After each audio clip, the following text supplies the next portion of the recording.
Sir metro ದರ ಏರಿಕೆ ನಿಖಿಲ್ ಅಲ್ಲೇ ಮಾತಾಡ್ತಾನೆ ಡೀಟೇಲು. ಪಾರ್ಟಿ ಆಫೀಸ್ಗೆ ಅವನೇ ಹೋಗಿದ್ದಾನೆ, ಈ ಪ್ರೆಸ್ ಮೀಟ್ ಕರೆದಿದ್ದಾನೆ, ಬಟ್ ಅಲ್ಲೇ ಮಾತಾಡ್ತೀನಿ. ಈಗ ರಾಜ್ಯ ಸರ್ಕಾರ ಈ ರೀತಿ ಸುಳ್ಳು ಹೇಳ್ತಕ್ಕಂಥದ್ದು, ಯಾಕೆಂದರೆ ನಾವು ಸತ್ಯನೇ ಹೇಳ್ತೀವಿ ಅಂತಾರೆ. ಇವತ್ತು ಒಂದು ಕಡೆ ಹೇಳ್ತಾರೆ ಕೇಂದ್ರ ಸರ್ಕಾರದ್ದು ಕೇವಲ 20% ಈ ಒಂದು ಯೋಜನೆಗೆ ಹಣ ಕೊಡೋದು, ಇನ್ನು ಉಳಿದಿದ್ದು ರಾಜ್ಯ ಸರ್ಕಾರದ್ದೇ ಮೇಜರು ಅಂತಕ್ಕಂಥದ್ದು ಹೇಳ್ತಾರೆ.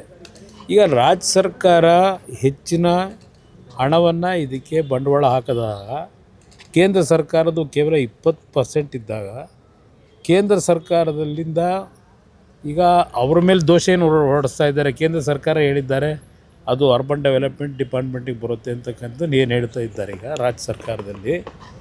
ಈಗ ಆಗಿದ್ದರೆ ಬೇರೆ ರಾಜ್ಯಗಳಲ್ಲಿ ಯಾತಕ್ಕೆ ಮೆಟ್ರೋ ಪ್ರಾಜೆಕ್ಟ್ನ ಯೋಜನೆಗಳಾಗಿರ್ತಕ್ಕಂಥದ್ದಕ್ಕೆ ಪದೇ ದರ ಏರಿಕೆ ಮಾಡ್ತಾ ಇಲ್ಲ, ಕರ್ನಾಟಕದಲ್ಲಿ ಮಾತ್ರ ಯಾಕೆ ಮಾಡ್ತಾ ಇದ್ದಾರೆ?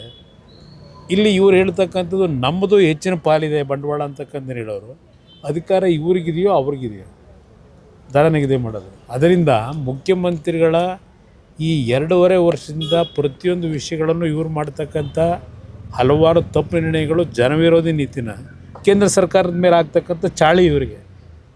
ಅದರಿಂದ ಇದರ ಬಗ್ಗೆ ಜನ ಎಚ್ಚೆತ್ಕೋಬೇಕು ಅನ್ನೋದು ಹೇಳ್ತೀನಿ. ಬಟ್ ಯಾವಾಗಲೂ ಹೀಗೆ ಜಾರ್ಖಂಡ್ ಹೇಗೆ ಸರ್ ಜನಗಳ ಪರಿಸ್ಥಿತಿ ಹೇಗೆ ಅಂತ?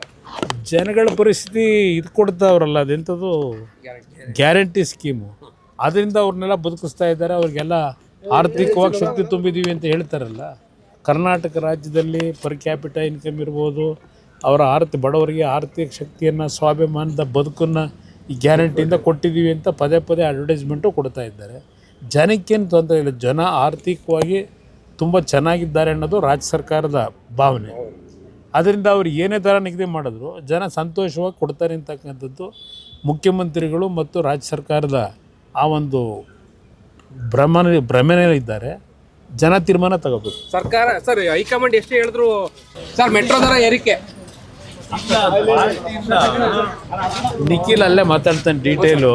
ಪಾರ್ಟಿ ಆಫೀಸ್ಗೆ ಅವನೇ ಹೋಗಿದ್ದಾನೆ, ಈ ಪ್ರೆಸ್ ಮೀಟ್ ಕರೆದಿದ್ದಾನೆ, ಬಟ್ ಅಲ್ಲೇ ಮಾತಾಡ್ತೀನಿ. ಈಗ ರಾಜ್ಯ ಸರ್ಕಾರ ಈ ರೀತಿ ಸುಳ್ಳು ಹೇಳ್ತಕ್ಕಂಥದ್ದು, ಯಾಕೆಂದರೆ ನಾವು ಸತ್ಯನೇ ಹೇಳ್ತೀವಿ ಅಂತಾರೆ. ಇವತ್ತು ಒಂದು ಕಡೆ ಹೇಳ್ತಾರೆ ಕೇಂದ್ರ ಸರ್ಕಾರದ್ದು ಕೇವಲ 20% ಈ ಒಂದು ಯೋಜನೆಗೆ ಹಣ ಕೊಡೋದು, ಇನ್ನು ಉಳಿದಿದ್ದು ರಾಜ್ಯ ಸರ್ಕಾರದ್ದೇ ಮೇಜರು ಅಂತಕ್ಕಂಥದ್ದು ಹೇಳ್ತಾರೆ.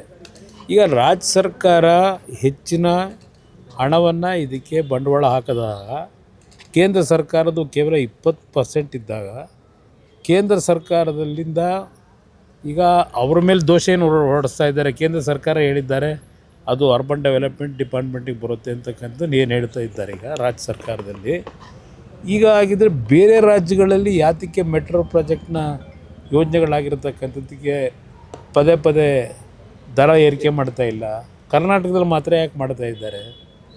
ಇಲ್ಲಿ ಇವ್ರು ಹೇಳ್ತಕ್ಕಂಥದ್ದು ನಮ್ಮದು ಹೆಚ್ಚಿನ ಪಾಲಿದೆ ಬಂಡವಾಳ ಅಂತಕ್ಕಂಥ ಹೇಳೋರು, ಅಧಿಕಾರ ಇವ್ರಿಗಿದೆಯೋ ಅವ್ರಿಗಿದೆಯೋ ದರ ನಿಗದಿ ಮಾಡೋದು. ಅದರಿಂದ ಮುಖ್ಯಮಂತ್ರಿಗಳ ಈ 2.5 ವರ್ಷದಿಂದ ಪ್ರತಿಯೊಂದು ವಿಷಯಗಳನ್ನು ಇವ್ರು ಮಾಡ್ತಕ್ಕಂಥ ಹಲವಾರು ತಪ್ಪು ನಿರ್ಣಯಗಳು, ಜನವಿರೋಧಿ ನೀತಿನ ಕೇಂದ್ರ ಸರ್ಕಾರದ ಮೇಲೆ ಆಗ್ತಕ್ಕಂಥ ಚಾಳಿ ಇವರಿಗೆ.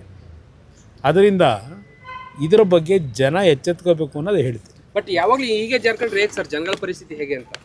ಜನಗಳ ಪರಿಸ್ಥಿತಿ ಇದು ಕೊಡ್ತಾವ್ರಲ್ಲ, ಅದೆಂಥದ್ದು ಗ್ಯಾರಂಟಿ ಸ್ಕೀಮು, ಅದರಿಂದ ಅವ್ರನ್ನೆಲ್ಲ ಬದುಕಿಸ್ತಾ ಇದ್ದಾರೆ. ಅವ್ರಿಗೆಲ್ಲ ಆರ್ಥಿಕವಾಗಿ ಶಕ್ತಿ ತುಂಬಿದ್ದೀವಿ ಅಂತ ಹೇಳ್ತಾರಲ್ಲ. ಕರ್ನಾಟಕ ರಾಜ್ಯದಲ್ಲಿ ಪರ್ ಕ್ಯಾಪಿಟ ಇನ್ಕಮ್ ಇರ್ಬೋದು, ಅವರ ಬಡವರಿಗೆ ಆರ್ಥಿಕ ಶಕ್ತಿಯನ್ನು, ಸ್ವಾಭಿಮಾನದ ಬದುಕನ್ನು ಈ ಗ್ಯಾರಂಟಿಯಿಂದ ಕೊಟ್ಟಿದ್ದೀವಿ ಅಂತ ಪದೇ ಅಡ್ವರ್ಟೈಸ್ಮೆಂಟು ಕೊಡ್ತಾ ಇದ್ದಾರೆ.